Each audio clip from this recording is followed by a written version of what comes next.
اللهم صل على سيدنا محمد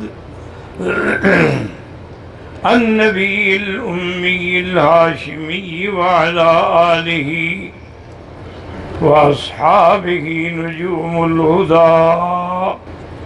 أعوذ بالله من الشيطان الرجيم. بسم الله الرحمن الرحيم. أما بعد فقد قال الله تبارك وتعالى في القرآن المجيد والفرقان الحميد. برادران اسلام، اللہ نے حضور پاک کو یہ صفت بھی عطا فرمائی تھی کہ جیسے آگے دیکھتے تھے ایسے پیچھے بھی دیکھتے تھے.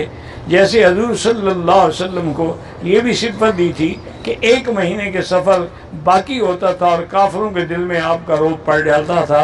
یہ بھی اللہ نے حضور کو صفت دی کہ قبر پر کھڑے ہوئے تو دیکھ لیا کہ ان قبر والوں کو عذاب ہو رہا ہے. یہ تو خصائص نبوت ہیں.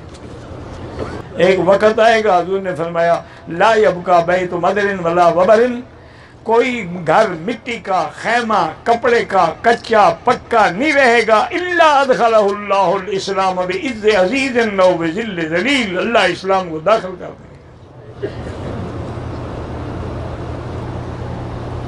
وقت آ گیا جہاد کا بالکل، لیکن کافروں کے ساتھ جہاد ہوتا ہے، مسلمانوں کے ساتھ نہیں ہوتا. اللہم ثبتنا علی الایمان وارزقنا حسن الختام واجعل آخر کلامنا لا الہ الا اللہ محمد رسول اللہ. اللہ